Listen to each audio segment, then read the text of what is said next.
तर मित्रांनो, कोणी लाईव्ह असेल तर कमेंट करा. लाईव्ह असेल तर कोणी कमेंट करा की आमचा आवाज तुमच्यापर्यंत पोहोचत आहे की नाही.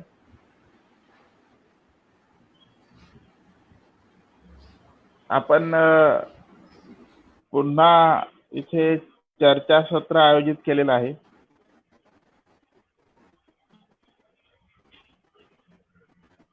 चर्चासत्रामध्ये लाईव्ह असेल तर कोणी कमेंट करा, म्हणजे आम्ही कन्फर्म होईल.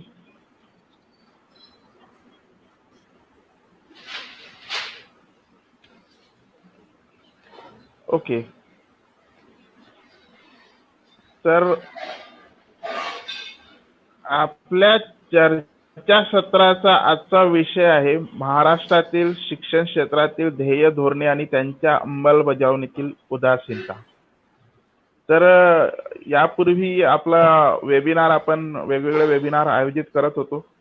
मंदातही वेबिनार आयोजित करण्यात आले होते, पण आजचा जो वेबिनार आहे तो एक विशेष वेबिनार आहे.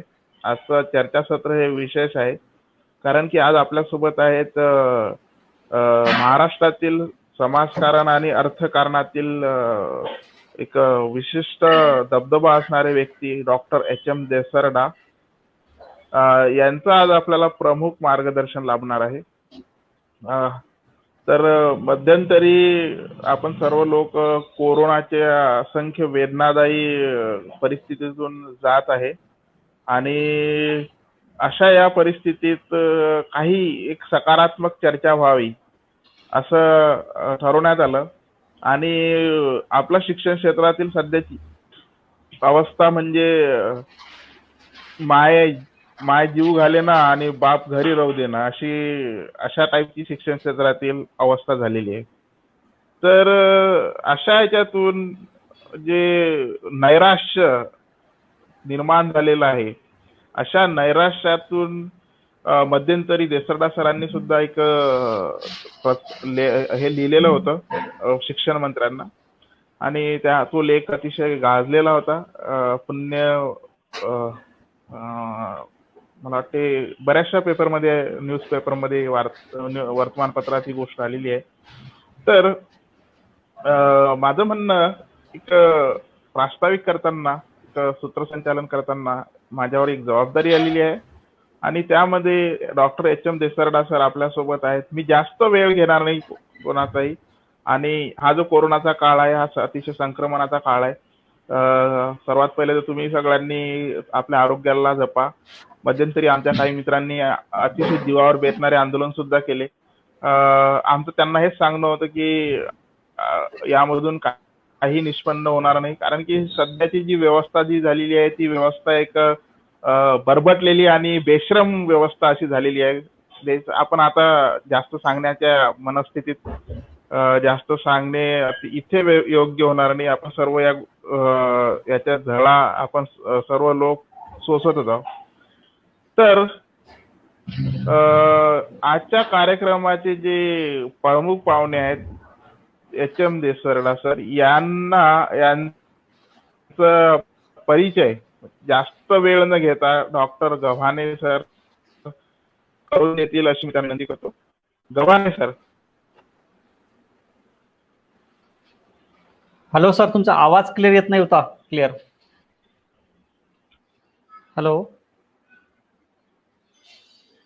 सर, आपला आवाज येत नाहीये क्लिअर. माझा आवाज येतो का सर्वांना सर?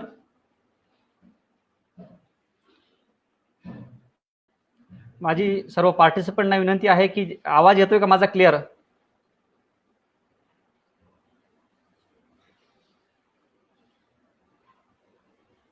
सर मला कुणीतरी एक जण असेल.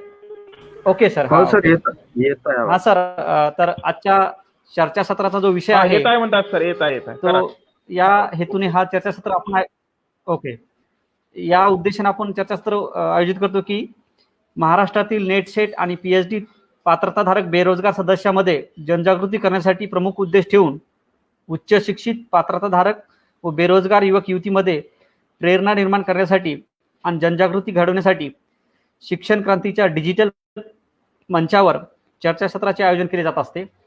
या चर्चासत्राचा विषय मित्रांनो अगदी महाराष्ट्रातील शिक्षणाची ध्येय, धोरणे आणि त्याच्या अंमलबजावणीची उदासीनता हा आजचा विषय असून आजच्या या विषयाबद्दल प्रमुख मार्गदर्शक म्हणून आपल्याला लाभलेले प्राध्यापक डॉक्टर एच.एम. देसराळ सर यांचा मी एक अल्पशा परिचय, खरं सांगायचं तर माझ्या मोजक्या शब्दामध्ये सरांचा परिचय होऊ शकत नाही, पण एक औपचारिकता म्हणून आपण या ठिकाणी मी सरांचा अल्पशा परिचय देण्याचा प्रयत्न करतो.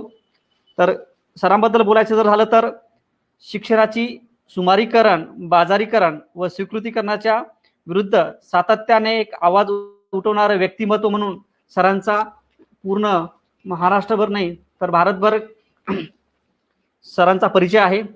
प्राध्यापक एच.एम. देसराडा सर हे नामवंत अर्थतज्ञ असून महाराष्ट्राच्या राज्य नियोजन मंडळासह राज्य व केंद्र सरकारच्या नियोजन धोरण विषयक समितीचे सदस्य तसेच अध्यक्षपद यांनी प्रदीर्घ काळपर्यंत भूषवलेले आहे.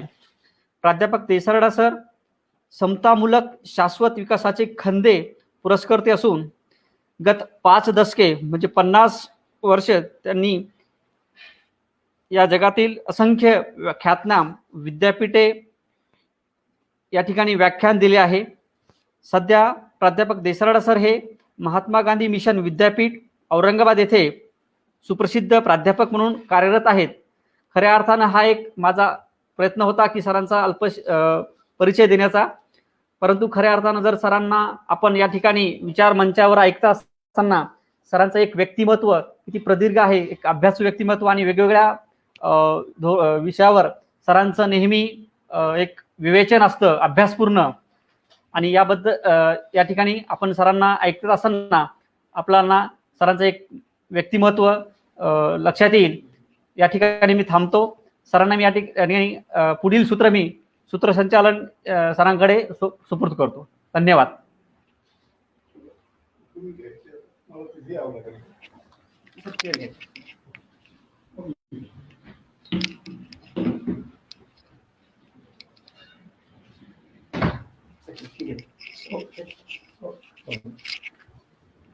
तुम्हाला आवाज स्पष्ट येतो, कोणी बोललं सर?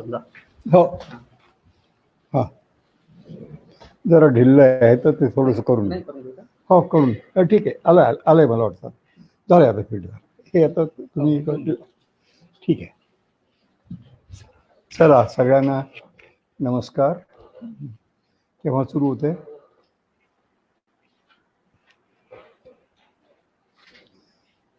हे थोडं इकडे वगैरे करायचं का मध्ये घ्यायचं का? तुम्हाला बरोबर आहे का? तुम्हाला मॉनिटर करायला पाडल्यास हे ओढू शकता पुढे. हा ओढा जेवढं पाहिजे तेवढं. हां, जसं पाहिजे तसं ॲडजस्ट करू शकतो. आता ठीक आहे ना? हो बरोबर. हा, तिकडनं काही येत नाही कोणाचा? गव्हाणे हे माझं आहे. हो, तुमचं पहिलं नाव काय? गंगाधर. गंगाधर. कुठले राहणार आहे मूळचे? परभणी. परभणीमध्ये कुठे? प्रॉपर परभणीमध्ये आमचं गाव आहे पेगर गव्हाण, पण परभणीला पण आम्ही राहतो गव्हाण चौकामध्ये. अच्छा अच्छा. आपल्या याच्याशी या गव्हाणी कुटुंबाची विजय वगैरेची काही संबंध आहे? हो, आमच्या शेजारी म्हणजे जवळच. अच्छा. माझे आजोबा पण डॉक्टर होते, एमबीबीएस डॉक्टर होते. अच्छा. गणपतराव गव्हाणे. बरं. हो हो, माझे आजोबा आहेत. असं का? बरं. तुमची तिथे शेती वगैरे असेल? हो. पण तुम्ही इथे काय याची सेट वगैरे केले का? हो, नेट आहे, सेट आहे. आणि छत्रपती कॉलेजला प्राध्यापक. छत्रपती कॉलेजला? हो हो. कॉमर्सला आहे का तुम्ही? अच्छा अच्छा अच्छा. आता ते मध्ये आष्टेकर होते ते निवृत्त झाले, आता कोण आहे? हां हां, बरं. हो, एकदा दोनदा आलोय मी कॉलेजला व्याख्यानावर तिकडे. हो, ते आपले आता गेवराईला आहे काय नाव त्यांचे आपले? हां, समाधान तिकडे होता. त्याच्यानंतर अर्थशास्त्राचे ते 1-2 आपला भारत शिरसाट तिथे होते. भारत काय बरेच दिवसात भेट नाही, काय चाललंय ते माहिती. चला, हे आता केव्हा सुरू करायचं सांग. मला काय अडचण नाही. हा, हे सूत्रसंचालक तुम्हाला हा, विवेक कोरडे कुठे आहेत सध्या, कुठे आहेत ते? हा हे सर सुरू हा, नमस्कार करू विवेक शकता भाऊ. सर. हा, ऐका, आवाज येतो का विवेक भाऊ? हॅलो डॉक्टर कोरडे. मी नागपूर जाईल. नागपूरचा हा, बोला ना, आवाज तुटतोय तुमचा, बोला. नमस्कार, मी देसरडा औरंगाबादहून तुम्हाला जॉईन होतोय. येतोय सर, आवाज येतोय. येतोय ना? हा, ठीक आहे. क्लिअर आहे का बघा.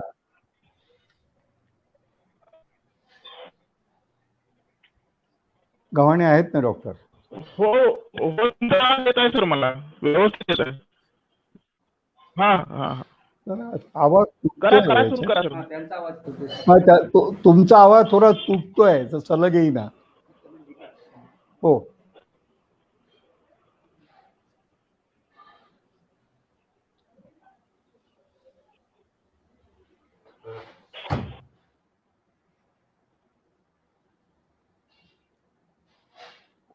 नितीन घोपे कुठे? जळगाव. जळगाव. हो, नितीन माझ्याशी बोलला. हॅलो नितीन, हे काय तुमचं सिम्बल आहे का? चांगलं आहे.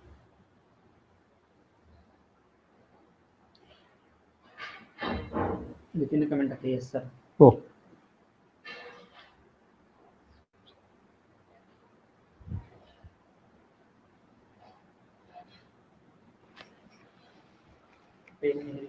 नाही, मला नाही, मला काय. मी किती वाजले आता? आता सर 11:10 झाले. हो हो, ओके.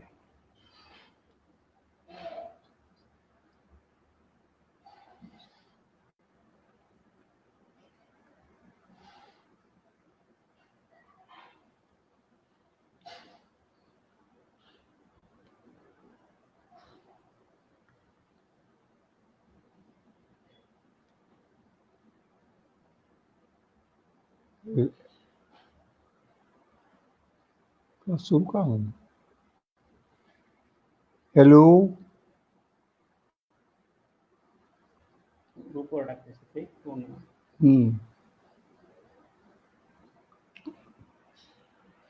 तुम्हाला खुर्ची जवळ घ्यायची का? नाही सुरू करा म्हणतात.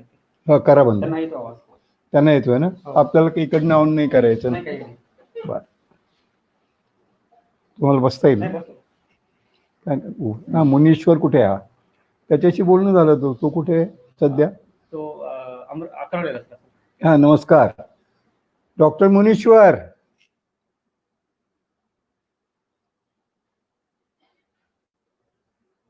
हॅलो. त्यांनी आवाज बंद केला त्याचा. सर नमस्कार सर.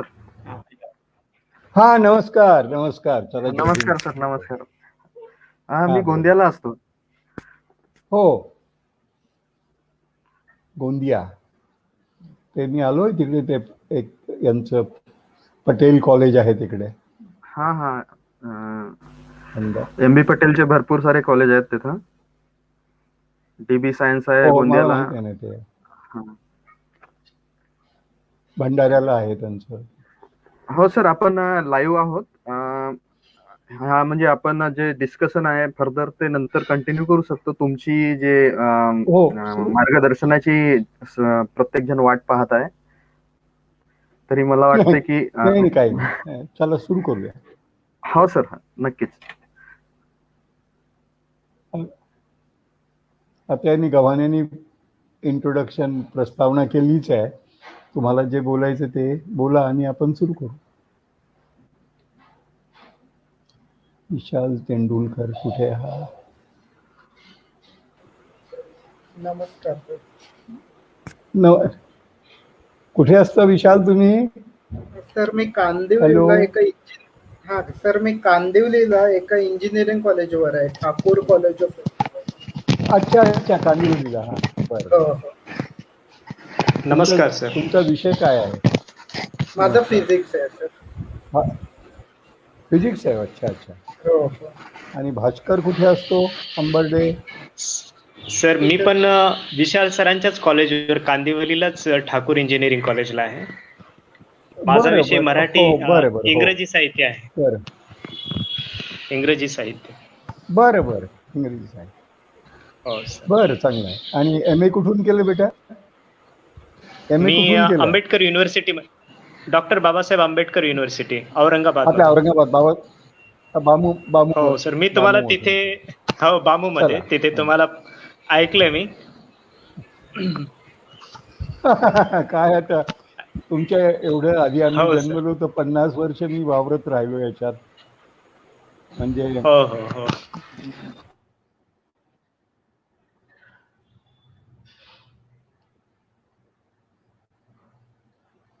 चला, तिचं वगैरे संशोधन चालू काय- आहे, तर ते पण एक शिक्षण तज्ञ आहेत. कोण? भालचंद्र कोणाची नेमाडे बोलत होता? यांच्यावरती माझं हो मी नेमाडे इथे विद्यापीठात असताना आम्ही सतत तेव्हा सिमल्याला ते गेले तेव्हाही मी तिथे गेलो. त्यांचं नेहमी हे म्हणायचं आणि ते माझं काही वाचलं तर आवर्जून. खरं म्हणजे ज्या दिवशी त्यांना ज्ञानपीठ अवॉर्ड नेमाड्यांना डिक्लेअर झाला त्या दिवशी मुंबईत एका कार्यक्रमात आम्ही सोबतच होतो. ते आमचे राहू ते गिरीश त्यांनी ते केलं होतं. तर ते म्हटले देसरडा कुठलेही आमचे मित्र आहेत ते कुठल्याही कॉजमध्ये औरंगाबादमध्ये सतत कार्यरत असायचे. हो हो बरोबर आहे. नाही आता खरं प्रश्न आहे की हे शिक्षणामध्ये हे सर्व टोळके जे जमा झाले त्यांना दूर करून शिक्षणाची मुक्ती कशी करायची या सगळ्या टोळक्यांच्या याच्यातून, हा खरा प्रश्न आहे. सुरू मग आता काय आपल्याला काय काही कळेल ना नुसतंच काय सुरू केव्हा करायचंय. मग आलेत का, जॉईन झालेत का लोक? हो हो करा चालेल. नाही मग आता म्हणजे मी आता फॉर्मली सुरू करू का? आता होय सर. आपण जो विषय आज चर्चेसाठी घेतलाय तर त्याची थोडीशी सूत्र मांडणी मी आता करू शकतो.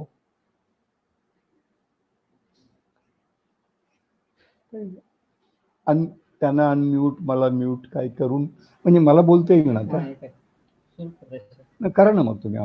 मला काहीच ते आहे सुरू झालं आपलं. तुमचा आवाज जातो सर्वांना. नाही. मग आता मी बोलू का? सुरुवात करा सर. हा, आज आपण महाराष्ट्रामध्ये शिक्षणाच्या संदर्भात आज जे वातावरण आहे आणि विशेषतः आपण जे म्हणतो शाहू फुले आंबेडकरांच्या महाराष्ट्रामध्ये आज शिक्षणाचं जे सुमारीकरण, बाजारीकरण आणि विकृतीकरण झालेलं आहे, त्यामुळे शिक्षण हे जे परिवर्तनाचं महत्वाचं साधन आहे ते आज परिवर्तनाचं साधन राहिलं नसून शिक्षण हा एक मोठा जबरदस्त नफा कमावण्याचा, लोकांना पिळण्याचा, वेठीस धरण्याचा गोरखधंदा झालेला आहे. खरं म्हणजे महात्मा फुले जर आज आले, महात्मा फुले आणि सावित्रीबाई, तर ते विचारतील का रे आम्ही याच शिक्षणासाठी एवढा आग्रह आटापिटा धरला होता का? हे बहुजनांचं शिक्षण, उपेक्षितांचं शिक्षण, शोषितांचं शिक्षण हे तुम्हाला कसं कळलं नाही? आणि महात्मा फुलेंनी त्यावेळेला जे म्हटलं होतं, किती अनर्थ केले एका अविद्येने, का शूद्र खचले, का वित्त शूद्रांचं गेलं. तर आता जर महात्मा फुले आज 2021 साली या करोना कहरानंतर जर महात्मा फुले आले तर पायातली घेऊन विचारतील आपल्या सगळ्या या तथाकथित महाराष्ट्रामध्ये जे स्वतःला शिक्षण तज्ञ, मोठमोठे मी म्हणणारे विद्वान, आणि आता महाराष्ट्र म्हणजे एक अत्यंत निरक्षर लोकांचा अड्डा झालेला आहे. राजकारणाचा एक अड्डा आहे, पण हे शिक्षण हा एक मोठा अड्डा झालेला आहे. आणि या अड्ड्यामध्ये जे सगळे लोक आहेत, खरं म्हणजे फार खेदाची बाब आहे, आज विद्यापीठीय शिक्षण जे आहे, महाराष्ट्र हे देशामध्ये एक नावाजलेले राज्य आहे. इथे मोठी शिक्षणाची परंपरा राहिलेली आहे आणि स्वातंत्र्य चळवळीमध्ये सर्व प्रकारच्या लोकांनी शिक्षणाला एक अग्रस्थान देऊन शिक्षण हे महत्वाचं परिवर्तनाचं माध्यम मानलेलं आहे. म्हणजे जाणीव जागृतीचं, समाज परिवर्तनाचं, समाजामध्ये विषमता दूर करण्याचं, शोषण दूर करण्याचं, समता प्रस्थापित करण्याचं सगळ्यात महत्वाचं साधन जर काही असेल तर ते शिक्षण आहे. पण आज जे आम्ही शिक्षण देतो, तर महात्मा फुले त्यांनी शेतकऱ्यांच्या आसुडामध्ये जे प्रश्न विचारले किंवा हंटर आयोगासमोर साक्ष देताना जे प्रश्न उभे केले, जा तुझ्या आजीला सांग, इंग्लंडच्या महाराणीला, की आमच्या देशाला तुम्ही शिक्षणापासून वंचित ठेवून आमची किती पिळवणूक केली आणि किती शोषण चालवलेलं आहे. ते जर फुले महात्मा आज आले तर ते आपल्याला विचारतील, अरे ही विद्या आहे का, ज्याला तुम्ही हे PhD, MPhil किंवा आणखीन संशोधनाच्या डिग्र्या हे भाराभर आपण खरं म्हणजे निरक्षर पदवीधरांची जमात निर्माण केलेली आहे.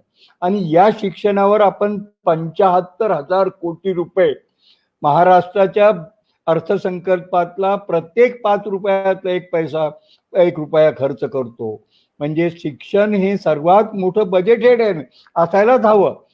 मात्र आज आपण जे शिक्षणाच्या नावाने हा जो सगळा बाजार मांडलेला आहे, म्हणजे आज जर आपण ही महाराष्ट्रामधली हजारो महाविद्यालय आणि आज ज्यांच्या नावाने महाराष्ट्रात विद्यापीठं आहेत, मग ती बाबासाहेबांच्या नावाने असतील, फुलेंच्या नावाने असतील, सावित्रीबाईच्या नावाने असतील, तुकडोजी महाराज, गाडगे महाराजांच्या नावाने असतील, हे जरी काम आपल्या विद्यापीठांनी केलं असतं, पण दुर्दैवाने शिक्षणामध्ये टोळके निर्माण झालेले आहे. आणि मध्या काळामध्ये गेल्या 7-8 वर्षापासून BJP आणि RSSच्या मनुवादी विचारसरणीच्या जे सरकार आपल्या मानगुटीवर बसलेलं आहे, विषमतावादी आहे. म्हणजे जात, वर्ग आणि पितृसत्ताक संस्था, पुरुष प्रधान सत्ता हे आपलं मुख्य शत्रू आहे, कास्ट, क्लास आणि हायरार्की. आणि आपण हे सगळे जे कुलगुरू आजचे विद्यापीठांमध्ये बसलेले आहेत, हे सगळे RSSचे आपले जे काय म्हणजे डगलेधारी आहेत ते, आणि त्यांनी आपल्या शिक्षणाची सगळी वाट लावलेली आहे. प्राचार्य मंडळी तीच आहे. दुर्दैवाने काय आहे की जे बहुजन समाज म्हणजे कर्मवीर भाऊराव अण्णांसारख्याच्या त्या संस्था देखील आज ज्या प्रकारे चाललेल्या आहेत, किंवा अनेक महाराष्ट्रामध्ये बाबासाहेबांनी स्थापन केलेली खुद्द पीपल्स एज्युकेशन सोसायटी, जिथे मी 35 वर्ष अध्यापनाचं कार्य केलं. खरं म्हणजे मी फार मोठ्या पदाच्या नोकऱ्या मला आयुष्यात सहज मिळाल्या होत्या. स्टेट बँकेत ऑफिसर आणि पब्लिक सर्व्हिस कमिशनच्या स्पर्धा परीक्षा पास केल्या. पण जाणीवपूर्वक मी 1970 साली बाबासाहेबांच्या मिलिंद महाविद्यालयामध्ये अर्थशास्त्राचा प्राध्यापक म्हणून मी जेव्हा रुजू झालो, आणि गेली आता हा 50 वर्षाचा काळ आहे. खरं म्हणजे मिलिंद हे मोठं समाज क्रांतीचं केंद्र होतं, आणि ज्या काळामध्ये मी तिथे आलो, मग ते MB चिटणीस असतील, राघव जाधव असतील, घनश्याम तळवटकर असतील, खरं म्हणजे सुखदेव थोरात, गोपाळ गुरु, यशवंत मनोहर, हे मिलिंद हा जो सगळा परिसर त्यावेळेला सगळा फुललेला होता. आणि अनेक लोक भारतामध्ये दिग्गज आम्ही आमच्या महाविद्यालयामध्ये त्या बाबासाहेबांच्या संस्थेमध्ये आणले. आणि जी शिक्षणाची मुहूर्तमेढ व्हायला पाहिजे होती, ही खेदाची बाब आहे. म्हणजे बाबासाहेबांसारख्या एवढ्या प्रखर विद्वानांच्या आणि बाबासाहेबांनी, मी एकदा सुंदरलाल बहुगुणांना आपल्या महान पर्यावरण तज्ञ त्यांना कॉलेजमध्ये आणलं होतं. ते 2 दिवस सगळं बाबासाहेबांचं साहित्य वाचून आणि ते फार सद्गदित झाले. आणि त्यांनी खरं म्हणजे एक गोष्ट जी आम्ही आमच्या बऱ्याच लोकांच्या आग्रहाखातर, आमचे मित्र रायबाने होते, राघव जाधव होते आणि चिटणीस स्वतःही होते, त्यावेळेला त्यांनी असं म्हटलं की बाबा साहब ने संविधान दिया देश को, ये तो बड़ा काम किया ही है, लेकिन बुद्ध की दुनिया को याद दिलाई. आणि मी त्यावर एक लेख नंतर लिहिला. कारण आज या करोना काळामध्ये मानव, निसर्ग आणि समाज याचं नातं जे उलट झालेलं आहे आणि तृष्णेचा क्षय करा, प्रज्ञा करुणाशील, हे मानवाला आता या सर्वनाशापासून वाचवेल. पण दुर्दैवाने काय झालंय, आज आपण या सगळ्या तात्विक तत्वज्ञानाच्या गोष्टी बोलत असताना आमची तरुण पिढी कुठे जाते आहे?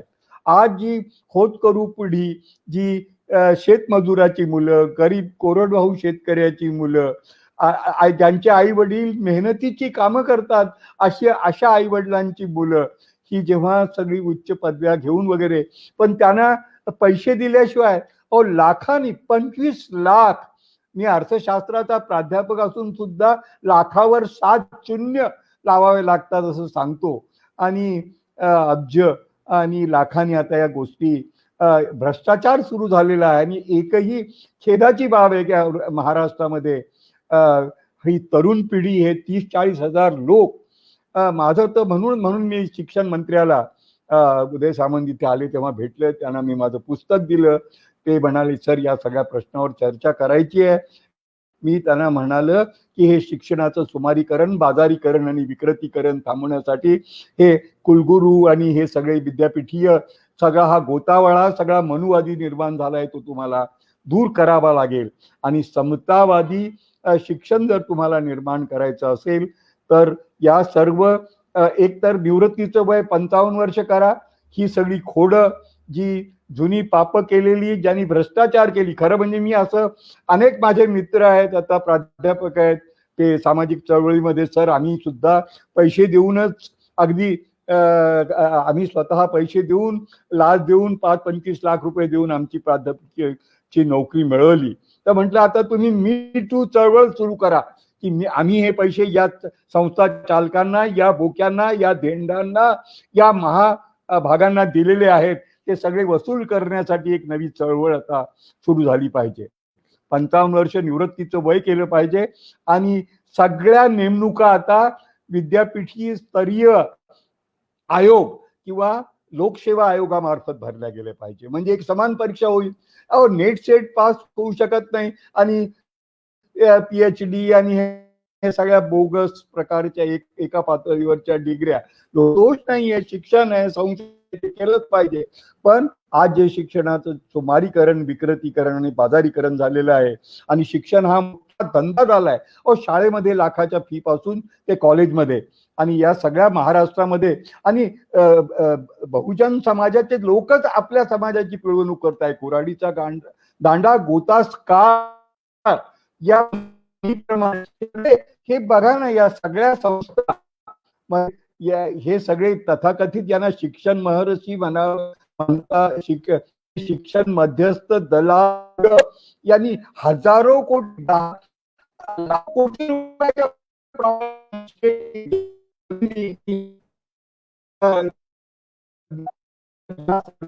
लोकांना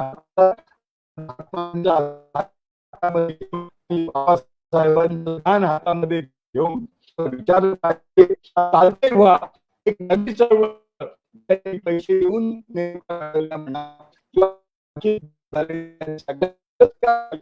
आता शिक्षण असं कोण ठेवून तुम्हाला जमणार नाही. शिक्षण म्हणजे विद्या विमुक्त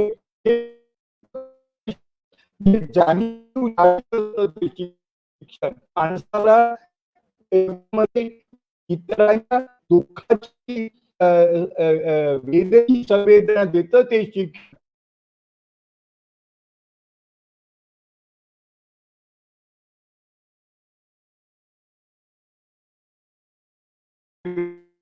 व्यवस्था, शिक्षण व्यवस्था, समाज व्यवस्था ही सडलेली आणि इतकी भ्रष्ट. तर आता सत्ता संपत्ती वाल्यांनो, तुम्हाला जरा आता तरी तुमचा माज उठला पाहिजे.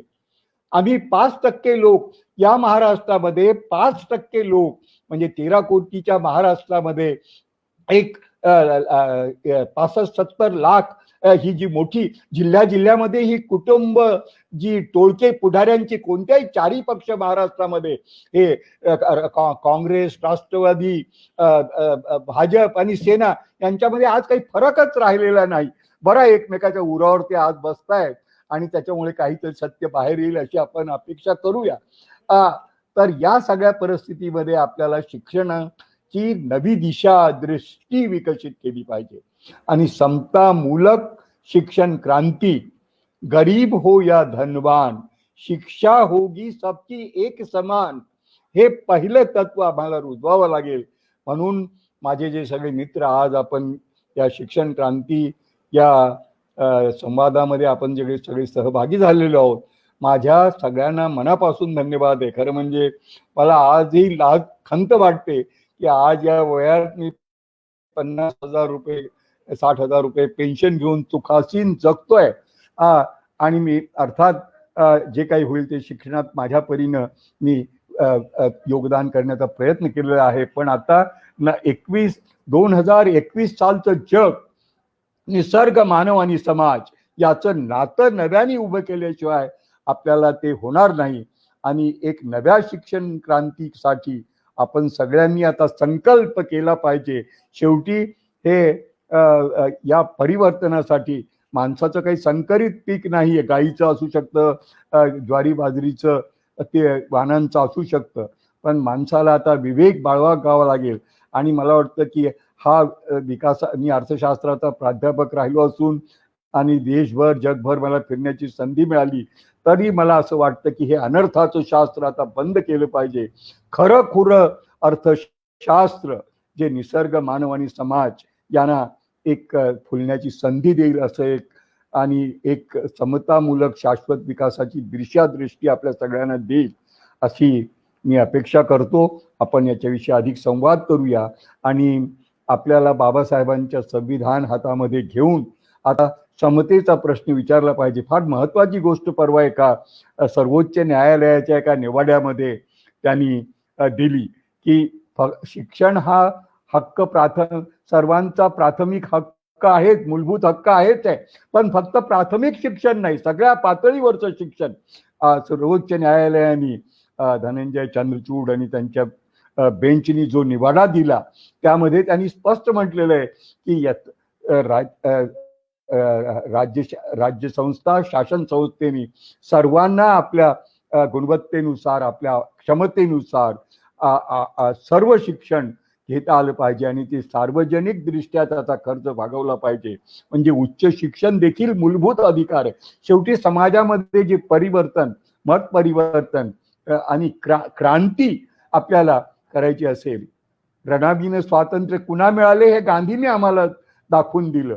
पण आता आम्हाला मार्क्सचा समतेचा मार्ग, गांधी, फुले, आंबेडकरांचा समतेचा मार्ग आणि शाश्वत विकासाचा मार्ग, मला वाटतं या सगळ्यांचा समन्वय करून भारताला या करोनानंतर एक नवी करुणा आणि नवी प्रज्ञा जी आपल्याला आवश्यक आहे नवं जग उद्याचं घडवण्यासाठी, त्यासाठी आपण सगळे संकल्प करूया की या फुले आंबेडकरांच्या महाराष्ट्रामध्ये, शाहू फुलेंच्या आंबेडकरांच्या महाराष्ट्रामध्ये आपण एक रयतेचं राज्य आणण्यासाठी, आणि शिक्षण म्हणजे शेवटी संवेदना, शिक्षण म्हणजे शेवटी विचार, शिक्षण म्हणजे क्रांती, शिक्षण म्हणजे माणसाने माणुसकीसह जगणं, या सगळ्या गोष्टी आपल्याला जर करायच्या असतील, मला वाटतं महाराष्ट्राची परंपरा फार मोठी आहे आणि बुद्धापासून गांधीपर्यंत आणि सॉक्रेटिस पासून रेचेल कार्सन पर्यंत सत्यासाठी शिक्षणाला माध्यम मानणं, सत्तेला सत्य सांगण्याचा धर्म निभावणं हे शिक्षणाचं पहिलं काम आहे. पण आपले सगळे कुलगुरू, आता जी सगळी जमात तिथे बसलेली आहेत, ते सत्य सोडून असत्याचं रक्षण करत आहेत. आणि आपले प्राचार्य, आपल्या शिक्षण संस्था, या सगळ्या भोंदूगिरी करणाऱ्या टोळीला आता आपण दूर करून नवी शिक्षण क्रांती त्याचा संकल्प केला पाहिजे. आणि यासाठी बाबासाहेब आणि फुल्यांच्याकडनं आपल्याला निश्चितच प्रेरणा मिळत राहील अशी अपेक्षा आपण करूया. आणि तुकोबांनी म्हटल्याप्रमाणे शिकल्या बोलाच्या लोकांनी फक्त करतीवाद, सांगतीवाद हे न करता असाध्य ते साध्य करिता सायास कारण अभ्यास. आपल्याला एक नवी शिक्षण क्रांती जर घडवायची असेल तर श्रमजीवी जनतेला आज जी त्यांची अवस्था आहे, या सगळ्या जीवन वाचवलं पाहिजे महत्वाचं आहे, प्राण महत्वाचे आहे, पण जीविका आणि जीवन चरितार्थ हा सुद्धा माणसं फक्त हवेवर जगू शकत नाही. आपण निसर्गातला ऑक्सिजन कमी करून काय स्थिती निर्माण केली ती आपण बघतो आहोत. तर या अत्यंत कठीण ज्याला आपण म्हणतो का अंधकारमय युगातून प्रकाशाकडे जाणं, आज मी असंच म्हणेल की आपल्याला अतदीप भवचा संदेश घेतला पाहिजे. अंधार फार झाला पण ती जपून ठेवा, उजेड कमी झाला पण ती जपून ठेवा, हा संकल्प केला पाहिजे. स्वातंत्र्य प्रश्न.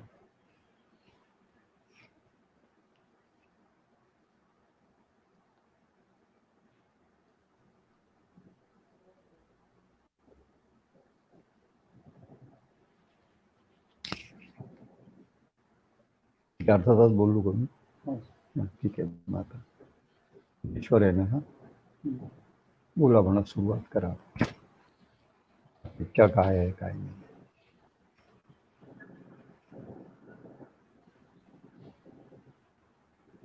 सरांना बोला. कोणी प्रश्न विचारू शकत असेल?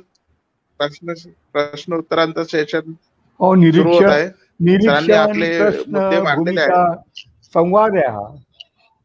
हो, कारण की हे जे आपलं चर्चासत्र हा आहे, मुक्तपणे संवादात्मक मांडणी केली. चर्चासत्र आहे.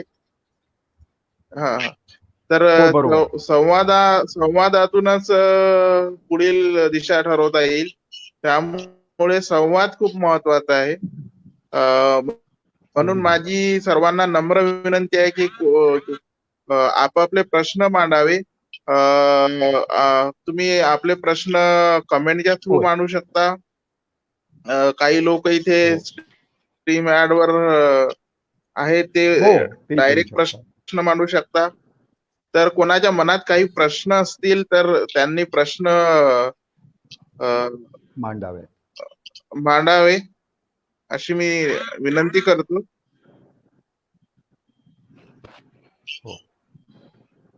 बोला सिद्धार्थ सर. सांगा. बोला सिद्धार्थ. सर माझा आवाज येतोय का? नमस्कार. हो, येतोय. बोल सिद्धार्थ. सर माझा आवाज येतोय का? हा, बोल ना सिद्धार्थ, येतोय तुझा. हो, मला येतोय. सर नमस्कार. तुम्ही आजच्या विषयाची खूप छान मांडणी केलेली आहे. बोला. नमस्कार. Yes sir. मी 2017 मध्ये PhD क्वालिफाय झालेलो आहे आणि आज माझ्या मनामध्ये हा प्रश्न निर्माण होतो की जेव्हा आम्ही BSc ला होतो किंवा MSc ला होतो, तर तेव्हा आमच्या मनामध्ये असं होतं की आम्ही जेव्हा PhD करू तेव्हा एकतर रिसर्चला जाऊ किंवा प्राध्यापक हो किंवा अजून R&D ला जाऊन आपल्याला देशकल्याण करता येईल. पण आजची परिस्थिती पाहता सर असं आहे की PhD झालेल्या जे काही नेट सेट PhD अशी पात्रता, उच्च पात्रताधारक आहेत, हे लोक आज शिपाई पदाच्या इंटरव्ह्यू साठी जात आहेत, रेल्वेमध्ये खलाशी पदाच्या इंटरव्ह्यूला जात आहेत. म्हणजे आजच्या विषयाला अनुसरून मला हा प्रश्न विचारायचा आहे सर की आपण महाराष्ट्रामध्ये शिक्षण, डॉक्टर बाबासाहेब आंबेडकरांनी हे त्यावेळेला संविधानामध्ये लिहून ठेवलं आणि सांगितलं की शिक्षणाचा अधिकार हा सर्वांना असलाच पाहिजे आणि प्रत्येकाला शिक्षण मिळालंच पाहिजे. अगदी बरोबर. आणि त्याच्यानंतर बाबासाहेबांचे अजून खूप छान ड्रीम होते, पण काही कारणास्तव बाबासाहेबांच्या आजारपणामुळे त्यांना अजून काही पुढे लिखाण करता आलं नाही किंवा मुद्दे अजून त्यांना एल्बोरेट करता आले नाही. तर मला असं विचारायचं आहे सर की आजच्या परिस्थितीमध्ये शिक्षण आणि त्या शिक्षणाशी संबंधित रोजगार याची सांगड घालण्याचं काम हे शासनाकडून आणि राजकीय शक्तीकडून होत असताना दिसत नाही आपल्याला.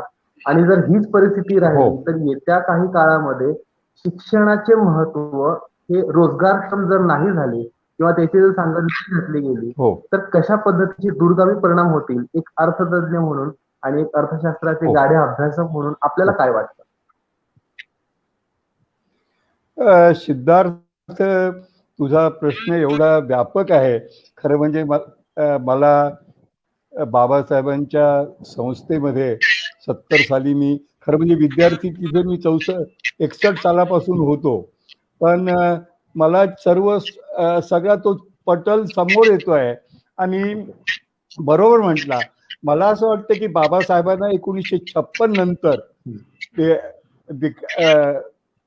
दीक्षा समारोहानंतर त्यांना काही महिन्याचाच अवधी मिळाला.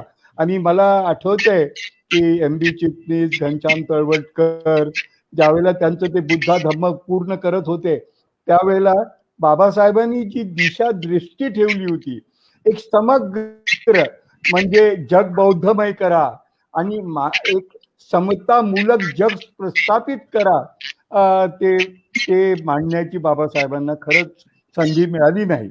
आणि तुम्ही आता मुख्यतः जी खंत व्यक्त केली, आज ज्यांच्या हातामध्ये हे पहा, विकास ही मूलतः राजकीय प्रक्रिया आहे. बाबासाहेबांनी राजकारण अभेरलं नाही, त्यांनी आयुष्यभर कष्टकरी श्रमजीवी वर्गाचं राजकारण केलं. ते स्वतंत्र मजूर पक्ष स्थापन करून असो, रिपब्लिकन पार्टी असो, किंवा संविधान सभेला त्यांनी स्टेट आणि मायनॉरिटीज मध्ये जे सांगितलं, बाबासाहेबांच्या सगळ्या भूमिका अगदी मी कोलंबिया विद्यापीठापासून त्या सगळ्या जर आपण आज लक्षात घेतल्या तर आम्हाला आज जी राजकीय टोळी सत्तेमध्ये बसलेली आहे हे खरंच म्हणजे त्यांना बाबासाहेब आणि फुले कळालेली नाही, हे फार मोठं दुर्दैव आहे.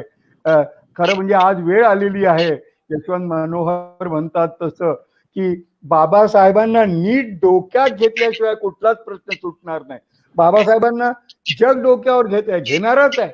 बाबासाहेबांनी इतकी मौलिक क्रांती केली, पण आज आम्हाला बाबासाहेबांच्या विचाराचं मंथन करून मला असं वाटतं की शिक्षण जे खऱ्या अर्थी परिवर्तनाचं मुख्य साधन आणि सूत्र आहे. आणि बाबासाहेबांनी एका हातामध्ये संविधान आणि दुसऱ्या हातामध्ये बुद्धाचा प्रज्ञा करुणेचा मार्ग करून मानव जातीवर जे अनंत उपकार केलेले आहेत, मला वाटतं की ती दिशा पुढे नेण्याची. आणि मला तुमच्यासारख्या क्षेत्रात सगळ्या तरुणांकडनं अद्यापही मला माझं वय 78 झालं असलं तरी मला अपेक्षा आहे की तुम्ही निश्चितच बाबासाहेबांची ही अपुरी राहिलेली क्रांती पुरी करायला येत्या काळामध्ये एकदा हा करुणाचा विळखा सैल झाला म्हणजे आपण संबंध बाबासाहेबांना महाराष्ट्राच्या गावागावामध्ये आणि देशामध्ये आणि मानव समाजामध्ये एक क्रांतीचा अग्रदूत म्हणून बाबासाहेबांच्या आणि फुल्यांच्या विचारांना घेऊन पुढे जाऊया. आणि आजचं अर्थकारण हे फार विकृतीकरण झालेलं आहे आणि खरं म्हणजे त्याच्यामुळेच आजची सगळी तरुण पिढी जी आज तासिकेवर काम करतायत, सगळ्या पदव्या मिळवून तुम्ही आता म्हणाला तसं ते कुठल्या परीक्षेसाठी जात म्हणजे पोस्टसाठी त्यांना जावं लागतं. खरोखरीच लाज वाटली पाहिजे या समाजाला की आमच्या तरुणांची उच्च शिक्षणाची आम्ही ही अवस्था केलेली आहे, त्याच्यावरून आम्ही किती गलित ग्राहक आहोत. बाबासाहेबांचं नाव उच्चारायला देखील आम्ही पात्र नाही. बोला. मी आता बरेच प्रश्न एकत्र घेतो म्हणजे तुम्हाला जास्त वेळ मिळेल. ठीक आहे, बोला. कोण पुढचा प्रश्न घेत आहे? सिद्धार्थ, छान प्रश्न. बोला. हे करा. हा, कोण नाव? सर प्रश्न येतो विद्यार्थ्यांनी की बुद्धापासून ते बाबासाहेबांची लढाई परिवर्तनाची होती, तरी आपण प्राध्यापक भरती सुरू पाहिजे असं नेट सेट PhD तथाकथित आज म्हणत असतील तर ते कितपत योग्य आहे? नाही, हे पहा, आज जो शिक्षित वर्ग आहे, शेवटी हे परिवर्तन कोण करणार आहे? जे आजचा शिक्षित, आज जो अनेक यातना सहन करत त्यांच्या आई वडिलांचे कष्ट घेत आणि ज्यांनी शिक्षण पूर्ण केलंय त्यांना तर न्याय मिळालाच पाहिजे ना. 30-40 वर्षाचे झाले, त्यांना स्वतःचं आयुष्य आहे. म्हणूनच माझं म्हणणं आहे की आता तुम्ही तात्काळ पब्लिक सेवा सर्व्हिस कमिशन, लोकसेवा आयोगामार्फत या सगळ्या जुन्या नेमणुका सगळ्या रद्द करून 55 वर्ष तुमचं निवृत्तीचं वय करून नव्या गुणवत्तेच्या आधारावर सगळ्यांना नोकऱ्या द्या. आणि आज सगळी पदं रिकामी पडलेली आहेत, ती का तुम्ही भरत नाही? हे काय म्हणजे रोजगार हमीच्या कामावर जास्त पैसे आणि ताशिकेला कमी पैसे असं कसं चालेल? श्रमाची प्रतिष्ठा आहे, पण तुम्हाला शिक्षणाला उच्च स्थान जे काही त्याचं मानाचं स्थान आहे ते द्यावं लागेल. शेवटी परिवर्तन कुठून होणार आहे? या परिवर्तनाची चावी जर काही असेल तर मला वाटतं की हे अर्थकारण आपल्याला नीट समजून घेतलं पाहिजे. आणि हे अजिबात अवघड नाहीये. श्रीमंतांवर कर बसून शिक्षणासाठी अधिक पैसे गोळा करणं आणि सर्वांना चांगल्या मानाच्या, सन्मानाच्या, प्रतिष्ठेच्या नोकऱ्या देणं, कोणालाही प्राध्यापक व्हावं असं वाटणं हे अत्यंत आवश्यक आहे, कारण नवी पिढी तिथून घडणार आहे. आम्ही कुठून घडलो शेवटी?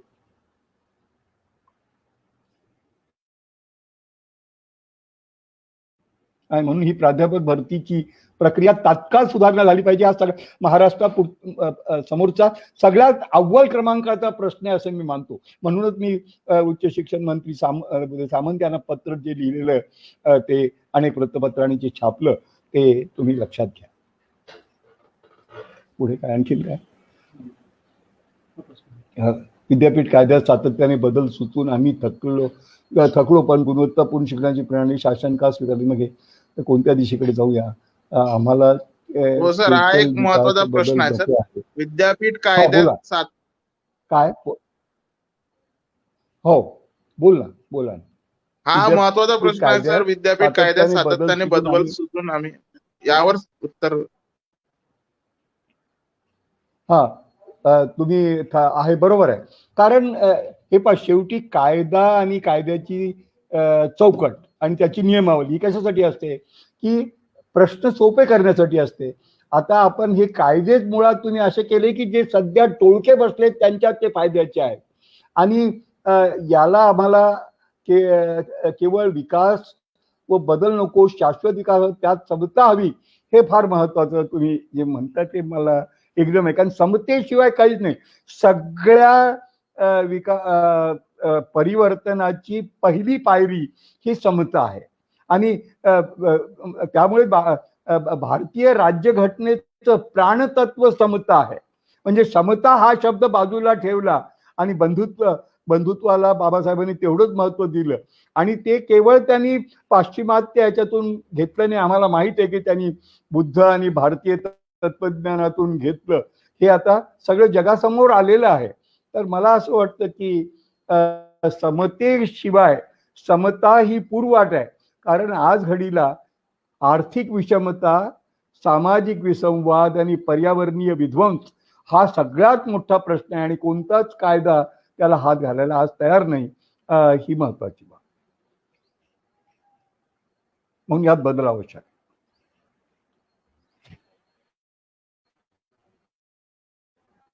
पुढे कोणता प्रश्न आलाय का आणखी? घ्या ना. इथे आला म्हणजे मला लवकर समजतं. काय आहे? वाचता का तुम्ही? काय आहे प्रश्न? कोणता आहे सांगा.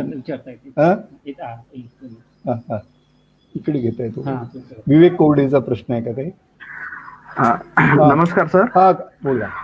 माझा एक प्रश्न आहे सर. सध्याच्या परिस्थितीत जे स्थिती आहे. हा बोला. सध्याच्या परिस्थितीत जे स्थिती आहे आणि जो शिक्षणाचा जो सध्या वातावरण आहे त्यामुळे असं म्हणजे जे युवक आहेत किंवा जे येणारी पिढी आहे त्याच्यात एक नैराश्याचं वातावरण निर्माण झालेलं आहे. एक उदाहरण बघायचं झालं तर एखादा स्पोर्ट्स पर्सन घ्या जो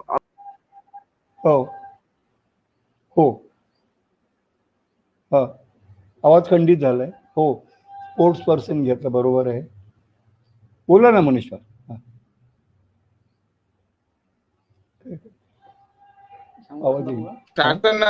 प्राध्यापक भरती शिक्षण नेहमी आम्हाला एक आश्वासन देत राहतात की तुमचं प्राध्यापक भरती पुढच्या महिन्यात तुम्ही घ्या, त्याच्या पुढच्या महिन्यात होईल. कोरोना आला, कोरोनामुळे पैसा नाही शासनाला.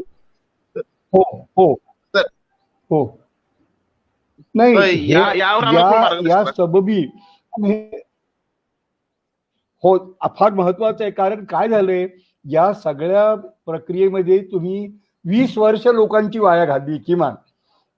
आज जे 20 वर्ष 15-20 वर्षापूर्वी नेट सेट PhD सगळे झाले आणि जे तासिका बेसिसवर काम केलंय, ज्यांना तुम्ही अडवणूक केली आहे, ज्यांना नेमणुका देत नाहीये, तर आता वेळ आलेली, त्यांचं आयुष्य तुम्ही परत मिळणार आहे का? त्यांचं आयुष्य नाही देऊ शकणार. म्हणून तुम्ही तात्काळ, आणि तुम्ही या सबबी आहेत की आता करुणा आहे, आता याची अडचण आहे. अहो, तुमच्या मनातच करुणा नाही आहे. हा करोना हा विषाणू आहे, तुमचा खरा विषाणू तुमचा लोभ आहे, तुमची नफेखोरी आहे, तुमची सगळे उलटे धंदे आहेत, ते त्याच्या विरुद्ध काही लस निघणार नाही आहे. तुम्हाला लाज वाटली पाहिजे की जे लोक उपाशी तापाशी आहे त्यांच्याकडनं तुम्ही लाखोनी मागणी करतात. अरे, खरं म्हणजे यांच्या विरुद्ध एक जाहीर आंदोलन केलं पाहिजे. मी म्हणूनच म्हणतोय की मी टूची नवी चळवळ, की तुम्ही आम्हाला जे वेठीस धरलेलं आहे चोरांनो, आणि कष्ट तुम्ही शिक्षण चालते व्हा तिथून.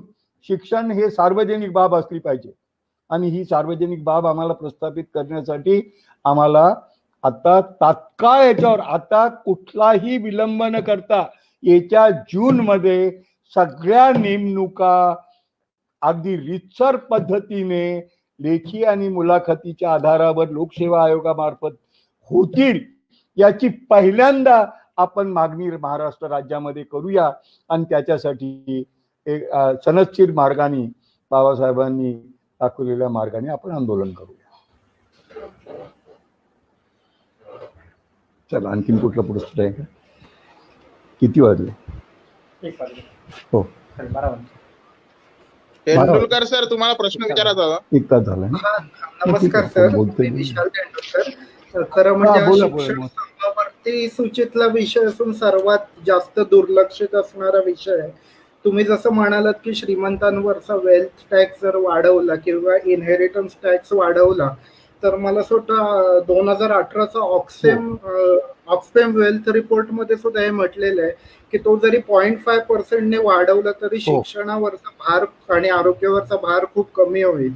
तर हे कुठेतरी अर्थशास्त्र आणि हे पायात पाय घालून आहे. तर नक्की गोम कुठे आहे की श्रीमंतांवरचे हे टॅक्स का वाढवले जात नाहीत आणि शिक्षणाकडे पैसा का वळवला जात नाही? अगदी फार महत्वाचा प्रश्न आहे. कारण शेवटी या सगळ्यांसाठी साधनं लागणार आहे. आणि आज मी म्हटल्याप्रमाणे 5% लोकांच्याकडे 95% संपत्ती आहे या देशामधली, आणि अब्जाधीशांची संख्या वाढते आहे. असं असताना तुम्ही वारसा कर आणि संपत्ती कर हा 1% जरी बसवला तरी तुम्हाला, आणि प्रगत देशामध्ये, युरोप अमेरिकेमध्ये, OECD कंट्रीजमध्ये, आता तुम्ही अहवालाचा उल्लेख केला, 20% किमान दर आहे. आपल्या देशामध्ये राष्ट्रीय उत्पन्नाच्या फक्त 10% कर रूपाने गोळा होतो. तो 20% व्हायला काय हरकत आहे? आणि लोक बुडतायत, मरतायत, आणि श्रीमंती लोकांची वाढतीये. 10 मोठ्या कंपन्यांच्याकडे अंबानीचं उत्पन्न तासाला 90 कोटी, आणि 90 कोटी लोकांना दिवसाला 90 रुपये मिळत नाही. ही जी विषमता आहे त्याच्यासाठी आम्हाला, ही दूर करण्यासाठी आम्हाला शिक्षणाला साधनं लागतील ना, का देऊ शकत नाही? हे बघा, ज्या मूलभूत गोष्टी आहे, आज आपण सगळ्यांना अन्न दिलं पाहिजे, शुद्ध पाणी दिलं पाहिजे, शिक्षण, आरोग्य, निवारा, सामाजिक सुरक्षा ही सगळ्यांना देऊ शकतो आपण. आणि याच्यासाठी काही नाही, फक्त तुम्ही जर संपत्ती आणि वारसा कर लावला आणि टॅक्स GDP रेशो ज्याला आपण म्हणतो, की राष्ट्रीय कराच्या प्रमाणामध्ये सरकारी तिजोरीत येणारं उत्पन्न जर 20% केलं, समजा महाराष्ट्राचं राज्य उत्पन्न 30 लाख रुपये आहे आणि तुम्ही 20% जर सरकारी तिजोरीत आलं, तर याचा अर्थ 6 लाख कोटी रुपये होतात. आज सगळा कर मिळून 2 लाख कोटी सुद्धा येत नाही. मग 4 लाख कोटी रुपये तुम्ही का वसूल करत नाही? जमिनीच्या किमती वाढतायत, त्याच्यानंतर तुमच्या सगळे नफे वाढतायत, आणि श्रीमंताची श्रीमंती, रस्त्यावर गाड्या सगळ्या, जागा नाहीये त्यांच्यासाठी. ही विषमता ही सगळ्यात मोठी, आणि आर्थिक विकासासाठी आणि सामाजिक न्यायासाठी, दोन्हीसाठी विषमता घातक आहे. तुम्हाला अधिक चांगला आर्थिक विकास व्हायचा तर अधिक समता असली पाहिजे. म्हणजे जास्त लोकांच्या हातात जास्त उत्पन्न असलं तर ते जास्त खर्च करतील शिक्षणावर, आरोग्यावर, रोजगारावर. ही रोजगार हमीची कल्पना कशा याच्यातूनच आली. आता फक्त ग्रामीण भागामध्येच नव्हे तर शहरी भागामध्ये सुद्धा तुम्ही रोजगार हमी लागू करा आणि लोकांना सगळ्यांना फक्त खड्डे खोदा भरा किंवा श्रमाचं काम कशाला, तुम्ही कौशल्याचं काम द्या ना, सगळ्या लोकांना देऊ शकता. भारत म्हणजे कास्तकारी आणि दस्तकारी शेतकरी इतकं पिकवतो. सगळ्यात जास्त दूध उत्पादन करणारा देश भारत आहे आणि सगळ्यात जास्त उपाशी मुलं आणि कुपोषित मुलं भारताची आहे. तर ही विषमता ही आम्हाला कर बसवून आम्हाला शिक्षण, आरोग्य, निवारा, सामाजिक सुरक्षा, शुद्ध हवा पाणी याच्यासाठी आता याच्यातून आलं की एकटा माणूस वाचू शकत नाही. सर्वांचं सामूहिक रक्षणच शक्य आहे. जोपर्यंत सर्व सुरक्षित नाही तोपर्यंत एकही सुरक्षित नाही. हा कोरोनाचा धडा आता तरी आपल्या या महाभागांनी, या सत्ता संपत्तीवाल्या महाभागांनी आता घेतला पाहिजे. आता काय म्हणावं यांना. आता रक्तमय क्रांती नाही, पण आम्हाला आता संविधानाच्या मार्गाने क्रांती ही करावीच लागेल. आणि त्याच्यासाठी आमची तरुण पिढी, महाराष्ट्रामधले 7 कोटी लोक 13 कोटीपैकी हे 30 वर्षापेक्षा कमी वयाचे आहेत, 35 वर्षापेक्षा कमी वयाचे आहेत, त्यांना बरोबर घेऊन आम्हाला समाज क्रांती केली तरच बाबासाहेबांचं आणि फुल्यांचं नाव घेण्याचा अधिकार आहे. आणि हे सगळे जितके भडबुंजे काय आज आपण पाहतोय की साध्या औषधामध्ये काळा बाजार, ऑक्सिजनमध्ये काळा बाजार, दारू घर पोहोच दिली जाते मात्र औषध घर पोहोच दिले जात नाही. हा जो सगळा गोरख धंदा आहे तो बंद करावा लागेल. पुढचा कोणता प्रश्न आहे का? प्रचार भारती काकूदून शासनाला काय सर, शिक्षण संस्था भरती प्रक्रियेत जो हस्तक्षेप करता तसेच आता अधिकारी देखील त्यात सहभागी होत आहेत, यात नक्की दोष कुणाचा? या शासन व्यवस्थेचा आहे. सरळ आहे. हे अधिकारी म्हणजे टोळकी आहे. आपल्याला पाहिलंय, आता आपण पाहतोय की खुद्द जे आता सध्या गृहमंत्र्यांच्या चौकशा वगैरे सगळ्या ज्या चालू आहे पूर्वीच्या, त्याच्यातून समोर आलंय की हे सगळे राज्यकर्ते म्हणजे फार खेदाची बाब आहे की महाराष्ट्रामध्ये मला आज पुढारी एकही शिल्लक दिसत नाही कुठल्या पक्षामध्ये. महाराष्ट्र हे पेंढाऱ्यांचं म्हणजे लूट करणाऱ्यांचं राज्य हे फार खेदाने म्हणावं लागेल. हे मोठे मी म्हणणारे पुढारी कोण कोणाला थांबवतायत? या जातीचे त्या जातीचे सगळे मिळून आपल्या जातीला हे करतायत. म्हणजे अधिकारी सुरक्षित नाही, कुठली मुलगी सुरक्षित नाही. आणि या सगळ्या परिस्थितीमध्ये हे सगळे हा सगळा जो चोर बाजार, महाबाजार सत्तेचा उभा राहिलेला आहे त्या आपल्याला विचारावं लागेल. कारण यांना कुणालाही 40% वर मतं मिळत नाहीत. मोदीला सुद्धा 37% मतं मिळालेली आहेत. आणि हे महाराष्ट्रामध्ये सगळे टोळके आणि देशामध्ये जे सत्तेच्या नावाने टोळके आलेले आहेत त्यांचा बंदोबस्त करणं ही मला वाटतं पहिली शिक्षणाची गरज आहे. आणि शिक्षण क्रांती तिथून सुरू होईल. कठोर शब्दामध्ये बोलतोय पण बोलावं लागेल. सत्य बोला. राठोड सर, प्रश्न विचारायचा होता सर तुम्हाला. हा नाही, राठोड कोण? राठोड बोलतायत का? हा बोला ना. कोणाला प्रश्न विचारायचा आहे? कोणाला? बोला ना, प्रश्न बोला ना. हा बोला. राठोड सर, तुमचा आवाज नाही येत. आवाज नाही येत. राठोड साहेबांना प्रश्न विचारायचा. राठोड कोण? राठोडांना मला प्रश्न विचारायचा आहे का? नितीन बोले, बोला ना. आवाज द्या ना मला. त्यांना मला अनम्यूट करा आणि त्यांना बोलू द्या ना. करा ना. हा बोला ना. बोला, विचारा प्रश्न विचारा. सर, सरांचा आवाज नाही येत आहे. हो, तोपर्यंत आपण दुसरा क्वेश्चन घेऊया. हा घ्या ना, जरूर. सर, आंदोलन व्हायला हवं प्रश्न सर. असा आहे, आंदोलन व्हायला हवं बोल. सर, पण नेतृत्व तुमच्याकडे हवं आमच्या आंदोलनात. नाही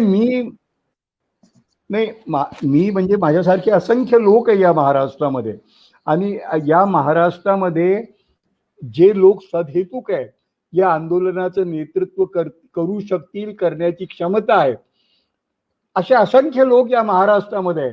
कारण आम्हाला आता वेळ आलेली आहे की मी फुले तू फुले, मी आंबेडकर तू आंबेडकर, असं म्हणूनच आम्हाला हे आंदोलन, आम्ही फार छोटी माणसं असू, पण आपण आमची जी ही मूलभूत प्रेरणा आहे, हा जो विलक्षण प्रज्ञा सूर्य बाबासाहेबांच्या सारखा आमच्याकडे आहे, त्यांचं संविधान हातामध्ये घेऊन आम्हाला आता आंदोलन आपण केलं पाहिजे. आणि संकल्प आता आपलं एकट्याचा बचाव नाही, हे पा की नाही बुवा माझं भागेल त्याचं भागेल, काय करू मी असं आहे, असं नाही. आता मला वाटतं मरता क्या नाही करता आणि करे कोई भरे कोई हे सोडून आता सगळ्यांनी रस्त्यावर आलं पाहिजे. जेलमध्ये कायद्यावर सरकारला 500 ते 700 रुपये खर्च करावे लागतात आणि तुम्हाला तासभर शिकवण्याचे तुम्हाला 500 रुपये नाहीये. ही इतकी विषमता जर असेल तर मला वाटतं की आता हे सगळं हे सत्तेला हे सत्य सांगणं, सत्ताधाऱ्यांना सांगितलं तुम्ही किती भ्रष्ट आहात हे सांगितलं पाहिजे. नेता बाबू थैला आणि झोला म्हणजे हे आपले राजकीय नेते, त्याच्यानंतर ही नोकरशाही, हे IAS I agree with you sir, I adjust, ही सगळी नोकरशाही, हे सगळे बडे अधिकारी, बडे पुढारी, हे सगळे मिळून आपली घरं जी भरतायत, त्यांना सगळ्यांना ओढलं पाहिजे आपण रस्त्यावर आता. आणि माझी तर तयारी, मी उपोषण करायला तयार आहे. 1 मेला महाराष्ट्र दिन आहे, 61 वर्ष महाराष्ट्राला पूर्ण होणार आहे. का नाही आपण 1 मे दिवशी एक संकल्प करूया की आम्ही रस्त्यावर येऊन आम्ही एक ज्याला काय म्हणतो की सत्तेला सत्य सांगण्यासाठी आम्ही संकल्प करूया. 1 मे रोजी संयुक्त महाराष्ट्राची चळवळ त्यासाठी झाली ना. मराठी भाषक महाराष्ट्राचं राज्य आपण का स्थापन केलंय आणि आज सत्ता कुणाची आहे महाराष्ट्रामध्ये? या सगळ्या 60-65 लाख लोकांची हे मुठभर टोळके, हे जे बडे धेंड आहेत, त्यांची सत्ता आहे ती महाराष्ट्रामध्ये. आपल्याला त्याला आव्हान दिलं पाहिजे. पुढचा प्रश्न कोण घेणार होते ना त्याला आठवत. जात पाहिली जाते, 40 लाख फिरले जातात. आता या गोष्टी काही लपून राहिलेल्या नाही. जात पात आणि पैशाची जात ही सगळ्यात मोठी झाली आहे सध्या. बाकीच्या जाती गेल्या पडल्या. कुऱ्हाडीचा दांडा गोतास काळ मी जे म्हणालो, आपल्याच जातीकडून आपण पैसे घेतो. आपल्याच भगिनीला ते वन अधिकारी आपल्याच जातीचा आपल्या त्या भगिनीला जीवानी खतम करतो. हे सगळे टोळके बघा ना तुम्ही, कोण पुढारी आहेत आणि काय यांची वर्तन आहेत. हे आपले लोकप्रतिनिधी लाज वाटली पाहिजे त्यांना की काय चाललेलं आहे या देशामध्ये. तर मला असं वाटतं की आता हे आकडे अरे कशाला मोजता? आता तुम्ही हे सगळं बाजूला झटका आणि रस्त्यावर या असंच म्हणण्याची वेळ आली. मला कोणी म्हटलं तुम्ही चिथावणी देता तर माझी हरकत नाही, मी तो गुन्हा करतोय. मी असं म्हणतो की आता सगळ्यांनी रस्त्यावरच आलं पाहिजे. रस्त्यावर येऊनच सत्ता आणि मिळाली आम्हाला. म्हणजे स्वातंत्र्य आम्ही जर घरी बसलो असतो आणि भगतसिंगापासून ते सगळ्यांनी जर त्या आणि गांधींच्या मिठानी जर काही भूमिका निभावली नसती तर आम्ही सगळे ब्रिटिशांचे गुलामच राहिलो असतो. पण आम्हाला स्वातंत्र्य मिळालं, पण स्वराज्य कुठे आहे? आता स्वराज्यासाठी संकल्प करूया.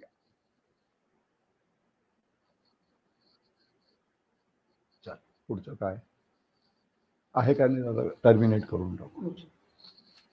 पहा काय ते पुन्हा तेच प्रश्न आहेत. ते काय किती वाजले? 12:30. 1 वाजला की 12:30? 12:15. ठीक. त्यांना चालवायचं असेल तर मला हरकत नाहीये, पण ते काय पुन्हा तेच प्रश्न येतात. काहीतरी कागद आहे.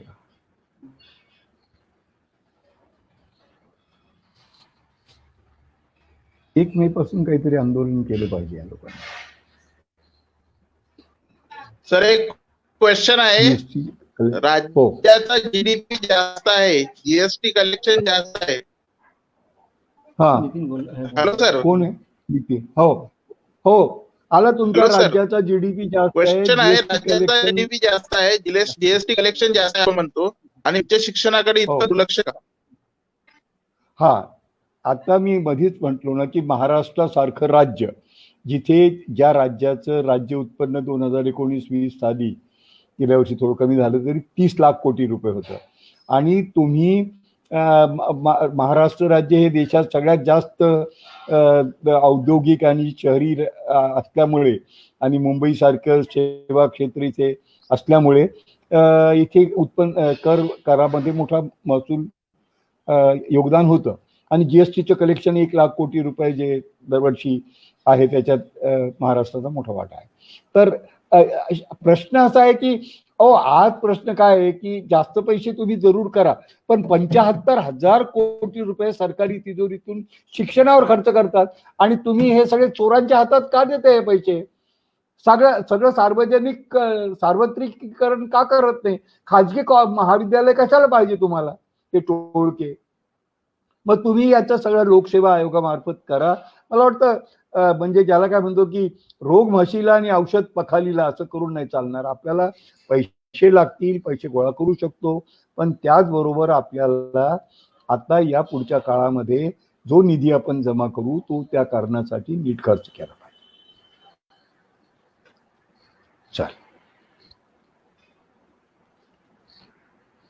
चला आता पुढचा प्रश्न नसेल तर आता बंद करा.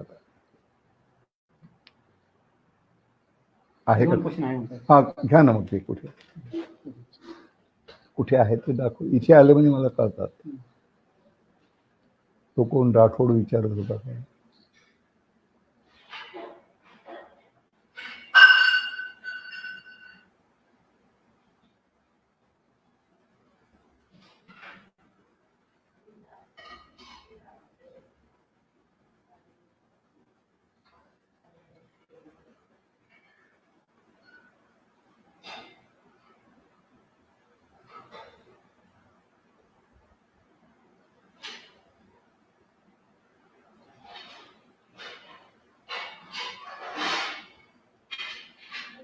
एक विचार दोन प्रश्न राहिले, एक विचार तर हे बघा, हा क्वेश्चन आहे, खाजगीकरण झाले झाले महाराष्ट्रात. हा बोला ना. विधिमंडळ कायदा पाहत तेव्हा आपण करून आपण गप्प होतो, कारण प्रेम आहे की याचे परिणाम साहजिकच विधिमंडळ विद्यापीठ कायदा. हो, विद्यापीठ कायद्यामध्ये अनेक त्रुटी आहेत, आणि त्यावेळेला त्या वेळच्या हे संबंधी मंडळींनी त्याला विकृतीकरण केलं, पण त्यामधली जी काही मूलभूत तत्व आहेत ती लक्षामध्ये घेऊन आपल्याला त्यात आपला प्रवास, आपण गाफील राहिलो हे खरं आहे, पण आता देर आहे दुरुस्त आहे. जे काल झालं ते झालं. आज नव्याने आणि आमूलाग्र फेररचना करता येते ना हो. काही कायद्याचं कलम, संविधान सुद्धा बदलता येतं. तर मग हे तर कायदे विधिमंडळाने केलेले आहे. विधिमंडळाचे कायदे आपल्याला बदलता येते. चला पुढचं काय आहे का? पुढचा काही प्रश्न? आपण या वयात रस्त्यावर येऊन लढायला तयार आहोत. फार नाही काय, मला वाटतं ही फार सहज प्रेरणा आहे. कारण मी समजा आपण 1970 सालापासून गेल्या 50 वर्षाचा जर इतिहास बघितला आणि ज्या काळामध्ये मी हे काम करत राहिलो, तर आम्ही म्हणजे नर्मदेचं आंदोलन असेल, चिपको आंदोलन असेल, मोठ्या धरणांच्या विरोधात आंदोलन असेल, त्याच्यानंतर रोजगार हमीसाठी आंदोलन असेल, नामांतरासाठी आंदोलन असेल, ही सगळी आंदोलनं सहज करत होतो आम्ही. काही आमच्या नोकऱ्या सांभाळत का होईना, जे काय आम्हाला करता आलं, रस्त्यावर आलो, जेलमध्ये गेलो. आता लोकांनी जेलमध्ये जाणं टाळून काय होईल? मी म्हटलो ना मगाशी की जे एका कायद्यावर सरकारला 500 ते 700 रुपये दिवसाला खर्च करावे लागतात, आणि 500 ते 700 रुपये तुम्ही रोजगार हमीच्या कामाला सुद्धा देत नाही. मग किती विषमता आहे या समाजामध्ये. आता मला म्हणजे, आणि आम्हाला असं वाटतं की यात काय यात मोठं काही आपण करतोय असं नाही, आपलं प्रत्येकाचं कर्तव्य आहे. जसं रोज जगण्यासाठी रोज खातो, तसं आपल्याला आपला समाज आणि आपली मुलं बाळं सुखी व्हावी याच्यासाठी आपल्याला काही केलं पाहिजे की नाही, की असंच भरडत राहणार आपण, किड्या मुंग्यासारखे मरत राहणार, हा खरा प्रश्न. त्यामुळे काही मला तुमच्या याच्यातून बळ मिळेल आणि तुम्हाला काही उपयोग व्हायचा असेल तर मी 1 मे पासून उपोषण करायला तयार आहे. चला पुढचं काय आहे का, मला डोकं दुखायला लागलं. बस झालं, पुढे करायला काही आहे का?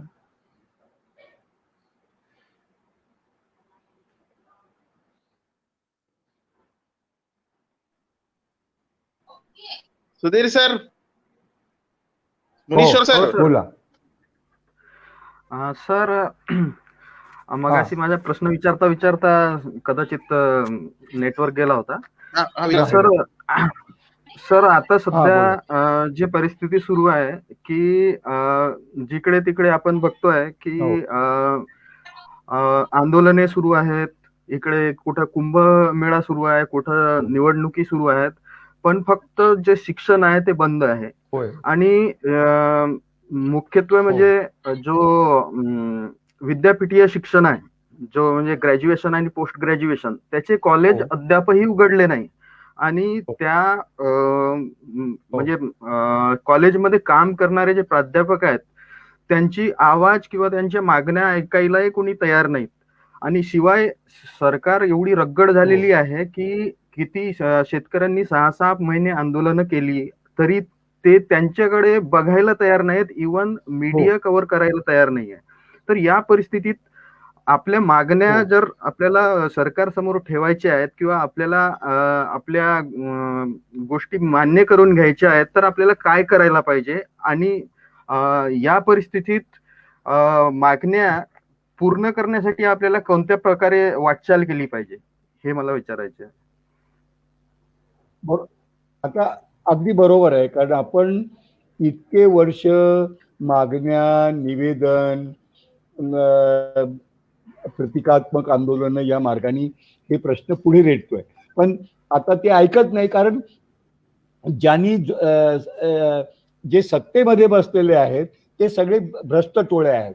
आता यांना जर आपल्याला जाग करायचं असेल तर आपल्याला एकमेव उपाय म्हणजे आपली जी काही शक्ती आहे ती एकत्र करून, आणि 1चे 10 आणि त्याला हे पहा, शून्यानी कधी संख्येचा आकारमान वाढत नाही.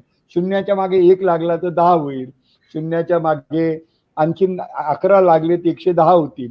तर आपल्याला ही संख्या वाढवायची असेल तर आपल्याला शिक्षणामध्ये आज जे काही स्थिती आहे की सगळं थांबू शकतं पण शिक्षण नाही थांबू शकणार. जसं आज आपल्याला सर्वात पहिली मोठी आरोग्याची बाणी आहे, तसं हे शिक्षण जे समाजाचं परिवर्तनाचं आहे त्याला लक्षामध्ये घेऊन 61 वर्ष महाराष्ट्राला मी म्हटल्याप्रमाणे या 1 मेला पूर्ण होतील 2021 साली. तर आपण महाराष्ट्रामध्ये आता एक नवा संकल्प, नवा बिगुल वाजवला पाहिजे की बाबासाहेबांनी आम्हाला जे म्हणजे ज्यांनी जे आपल्याला सांगितलं, अण्णाभाऊ साठ्यांनी, जग बदल घालून घाव सांगून गेले भीमराव. तर बाबासाहेबांची समेत ही आपली राज्यघटना आपल्याला मार्गदर्शन करेल आणि आपण आता हे सगळं एक दिशा नवं त्यात भरलं पाहिजे. आणि तुमच्यासारखे लोक मला आजही हे काम करताना दिसत आहेत. हे सगळे लोक आपण इतके जमलो, बोललो, तर मला वाटतं यातून काही पुढे जाईल. नाउमेद होण्याची गरज नाही, कारण नाही म्हटलं तरी हजारो वर्षाचे हजारो विषमतेचे प्रश्न आपण घेऊन आज नवा समाज घडवण्यासाठी काही संकल्प करूया. चला, धन्यवाद. सर, पूर्ण करूया. नितीन सर, तुम्ही बोलत आहात का? समारोप कोण करणार? काय सुधीर सर हो, बोला.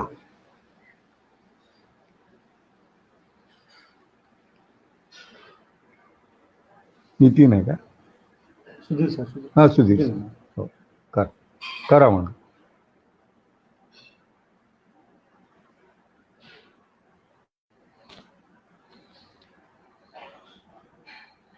सर देसरडा सर, बोला. मला फक्त एक क्वेश्चन विचारायचा आहे. विचारा ना.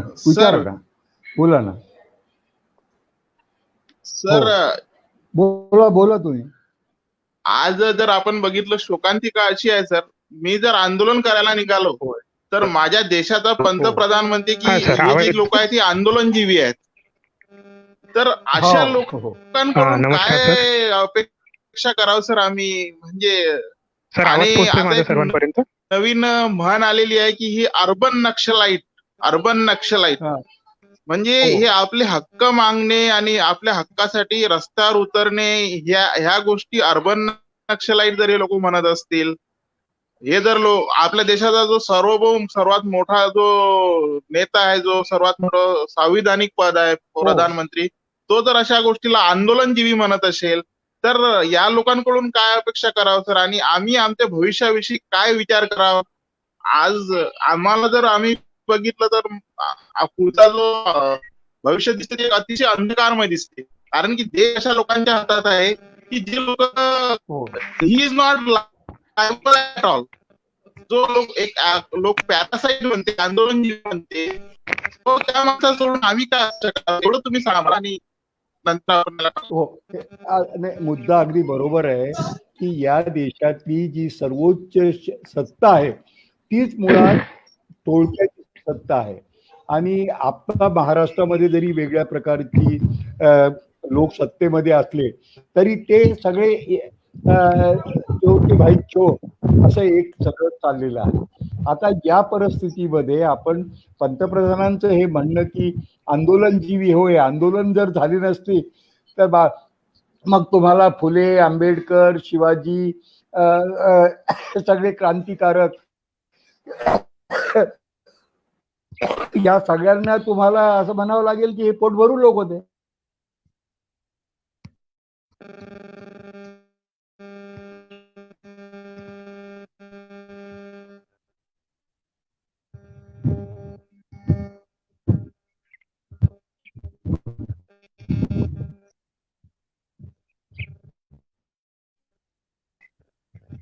सर यानंतर कॉन्क्लूड करून टाका. नितीन सर कॉन्क्लूड करून टाकाल.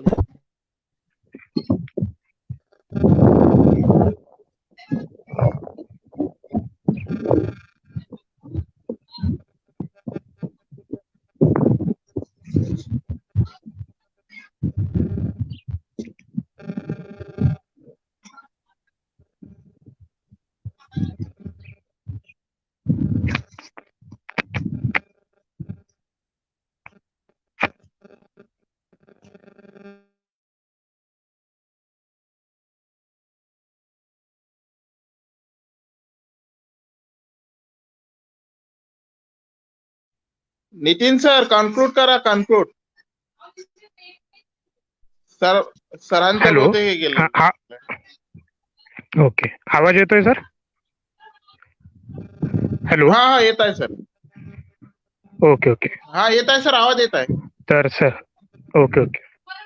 तर सर्वप्रथम मी आजच्या या प्रमुख मार्गदर्शकांना प्राध्यापक डॉक्टर एच.एम. देसारडा सर यांनी अतिशय एक महाराष्ट्रातल्या अशा खूप काही भूमिकांच्या संदर्भामध्ये सडेतोड उत्तर आपल्याला दिलेलं आहे आणि त्या उत्तरासोबत आपल्या सर्वांकडून एक मोठी अपेक्षा व्यक्त केलेली आहे की जसं सरांच्या कार्यकर्तीमध्ये जवळपास आज सरांनी सांगितले की त्यांच्या चळवळींच्या नेतृत्वामध्ये काम करत आहेत. तर या चळवळीमध्ये जे काही सरांनी वेगवेगळ्या आणि त्या इतिहासातून आपल्या समोर एक प्रेरणा निर्माण करून दिली, तर नक्कीच अशा या प्रेरणेतून रोजगार तरुणांना एक प्रेरणा मिळेल आणि या प्रेरणेतून आपण नक्कीच आपला हक्क मिळवण्यासाठी एक नक्कीच आपल्या सुकर मार्गाची निश्चिती येत्या काळामध्ये आपण करू. सरांच्या या मार्गदर्शनातून आपल्या सगळ्यांना एक नक्कीच ऊर्जा मिळाली असेल, मी असं व्यक्त करतो या ऊर्जेतून नक्कीच आपण आपलं जे काही साध्य आहे हे नक्कीच आपण आपल्या प्रयत्नातून मिळवू शकतो. या प्रयत्नासाठी जे काही आपले सगळे जे काही सहकाऱ्यांनी आज प्रयत्न केलेले आहेत,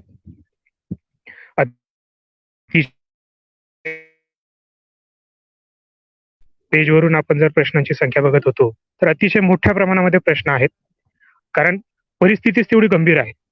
त्या परिस्थितीच्या गंभीरतेमुळे एक उदासीनता, या उदासीनतेचं कारण सुद्धा आपल्या सर्वांना परिचित आहे आणि या उदासीनतेच्या परिचय आपल्या या विषयावर महाराष्ट्रातील शिक्षण ध्येय, धोरणे आणि त्यांच्या अंमलबजावणीतील उदासीनता अतिशय एक समर्पक विषय आज सरांच्या चर्चेतून आपण घेतला होता. महत्व देता येईल असं सरांच्या माध्यमातून आपल्याला मिळाले. तर नक्कीच आपण या सरांच्या मार्गदर्शनातून आपण सर्व प्रेरणा घेऊ आणि प्रेरणा घेऊन नक्कीच महाराष्ट्रातील शिक्षणाच्या संदर्भात उदासीनतेतील खालनाचा दर, महाराष्ट्रातील घसरत असलेली जी काही आर्थिक परिस्थितीची चणचण, या सगळ्यांच्या जर पाठीशी आपण बघितलं तर शिक्षण हे क्षेत्र महत्वाचं आपल्याला पाहिलं आणि तेच आपल्याकडे अतिशय खिळखिळ झाल्याची भूमिका आपल्या सगळ्या प्रशासकांमार्फत, शासनामार्फत आणि काही प्रमाणामध्ये आपल्या सर्व सहकाऱ्यांमार्फतही झालेला आपल्याला दिसते. तर या सगळ्यांकडे आपण थोडस एक नजरेने बघणे, थोडस आता पुढे जाऊन याच्यात सुधारणा कशी करता येईल, एक सकारात्मकतेच्या दृष्टिकोनातून आपल्याला त्याला भविष्यामध्ये कशी एक क्रांती निर्माण करता येईल, की जेणेकरून आपल्याला शिक्षण हे वाघिणीचं दूध जसं म्हटलेलं आहे, तर ते नक्कीच वाघिणीचं दूध आहे का ते आपल्याला दाखवून देण्याची गरज आहे. तर नक्कीच आपल्याला याच्यातून हा आपल्याला एक उपदेश घेऊयात आणि या उपदेशातून आपल्या पुढच्या प्रवासाचा मार्ग सरांच्या मार्गदर्शनातून आणि सरांच्या जे काही सहकारी आहेत या सर्वांच्या मार्गदर्शनातून आपण पुढे नक्कीच नियोजित करूयात. तर मी या ठिकाणी आपल्या सर्वप्रथम मी प्राध्यापक डॉक्टर एच.एम. देसारडा सरांचे एक आभार मानू इच्छितो की सरांची तब्येत, जेव्हा सरांशी चर्चा केली तर सरांची तब्येत थोडीशी परिस्थिती म्हणजे आराम करण्यासारखी असल्यामुळे तरीही सरांनी तो आपल्याला आजच्या या चर्चेसाठी वेळ दिला. त्याबद्दल मी सरांचे खूप खूप मनपूर्वक आभार व्यक्त करतो. त्यासाठी आपल्या शिक्षण क्रांती परिवाराचे सगळे जे समन्वयक आहेत, त्यामध्ये प्राध्यापक डॉक्टर विवेक कोरडे सर यांनी अतिशय सूत्रबद्ध पद्धतीने संचालन केलं. त्यासोबत प्राध्यापक डॉक्टर सिद्धार्थ तळभांडारे सर यांनी आपल्या शिक्षण क्रांती यांची भूमिका आणि आजच्या कार्यक्रमाचं प्रास्ताविक अतिशय थोडक्यात आपल्या समोर मांडलं. त्यासोबत आजचे मार्गदर्शक प्राध्यापक एच.एम. देसारडा सर यांच्यापर्यंत पोहोचणं आपल्या सर्वांसाठी अवघड होतं, परंतु ही सगळ्यात महत्वाची भूमिका अतिशय हलाखीच्या परिस्थितीमध्ये आज एच.एम. देसारडा सर औरंगाबाद शहरामध्ये आहेत आणि औरंगाबाद शहरामध्ये बघितलं तर कोरोनाचा प्रादुर्भाव अतिशय वाढलेला आहे आणि या प्रादुर्भावामध्ये आपले सर यांनी ही जबाबदारी घेऊन त्यांच्या घरापासून जवळ असणाऱ्या पर्यंत तेवढा प्रवास करून सरांपर्यंत जाऊन सर्व यांत्रिक साधनं सरांपर्यंत पोहोचवली आणि सरांसोबत चर्चा केली आणि आपल्या सर्वांच्या समोर सरांना या तांत्रिक सहाय्याच्या माध्यमातून आपल्या समोर आणलं. त्याबद्दल मी खरंच खूप खूप अभिनंदन करेल गव्हाणे सरांचं आणि आभार पण मानेल. त्यानंतर आपल्यासोबत जे काही आभार प्रदर्शनासाठी जी जबाबदारी सोपवण्यात आलेली होती, तर काही कारणास्तव तांत्रिक अडचणी येत असल्यामुळे ती जबाबदारी माझ्याकडे आली, तरी मी आभार प्रदर्शनाची जबाबदारी करत असणाऱ्या डॉक्टर सुधीर मुनीश्वर सर, डॉक्टर प्रकाश राठोड सर असतील, गजानन हिवाळे सर असतील, विशाल तेंडुलकर सर असतील आणि जे काही सगळे फेसबुकच्या लाईव्ह माध्यमातून जे काही सर्व प्रेक्षक सहभागी झालेले होतील, तर तमाम मी महाराष्ट्रातील नेट, सेट, पीएचडी उच्च शिक्षित बेरोजगार विद्यार्थींच्या माध्यमातून आपल्याला या शिक्षण क्रांतीच्या माध्यमातून एक सूचित करू इच्छितो की नक्कीच आपल्या सगळ्यांच्या प्रयत्नातून नक्कीच महाराष्ट्रामध्ये सुरू झालेली आहे आणि ती वाटचाल पूर्णत्वास नेण्यासाठी आज आपल्याला देसाडा सरांसारखे व्यक्तिमत्व आपल्याला मार्गदर्शन करण्यासाठी लाभले होते. तर नक्कीच या मार्गदर्शनातून आपल्या सर्वांच्या प्रेरणा जाग्या झालेल्या असतील, तर त्या जाग्या झाल्यानंतर आपण त्या नक्कीच सत्यात उतरवण्यासाठी आपण आपल्या परीने त्यामध्ये सहभाग नोंदवूया. एक विनंती मी सरांना करतो आणि आता या शिक्षण क्रांतीच्या या डिजिटल प्लॅटफॉर्मवरती ज्या मार्गदर्शकांनी आपल्यासाठी वेळ उपलब्ध करून दिला आणि त्यांनी हे मार्गदर्शन सर्वांपर्यंत पोहोचवण्यासाठी सहकार्य घेतलं, त्यासाठी प्रत्यक्ष अप्रत्यक्ष जे काही सर्वांनी मदत दिली त्याबद्दल मी सर्वांचे आभार व्यक्त करतो आणि शिक्षण क्रांतीच्या माध्यमातून आजचं हे चर्चासत्र संपलं असं मी या ठिकाणी जाहीर करतो आणि पुनश्च सर्वांचे एकदा धन्यवाद व्यक्त करतो आणि थांबतो. धन्यवाद. धन्यवाद नितीन सर.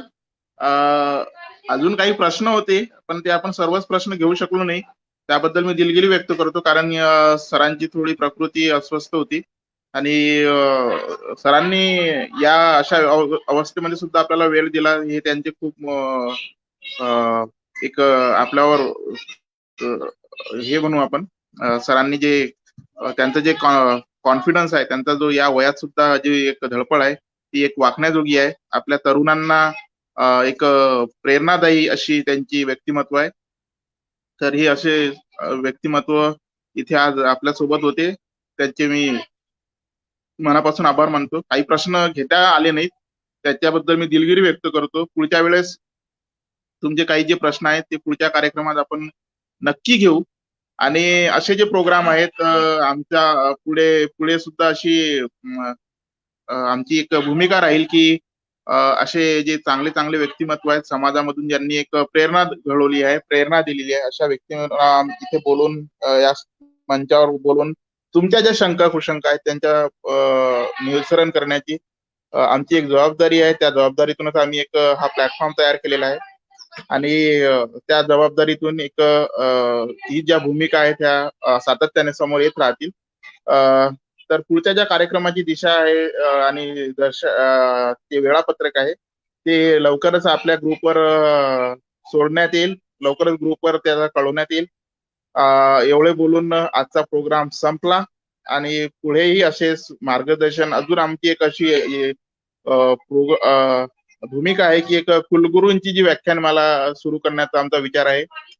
त्याच्याबद्दल जे लवकरच वेळापत्रक तयार होऊन त्याचे नियोजन आपल्याला लवकरच कळेल. त्याबद्दल लवकरच भेटूया. धन्यवाद.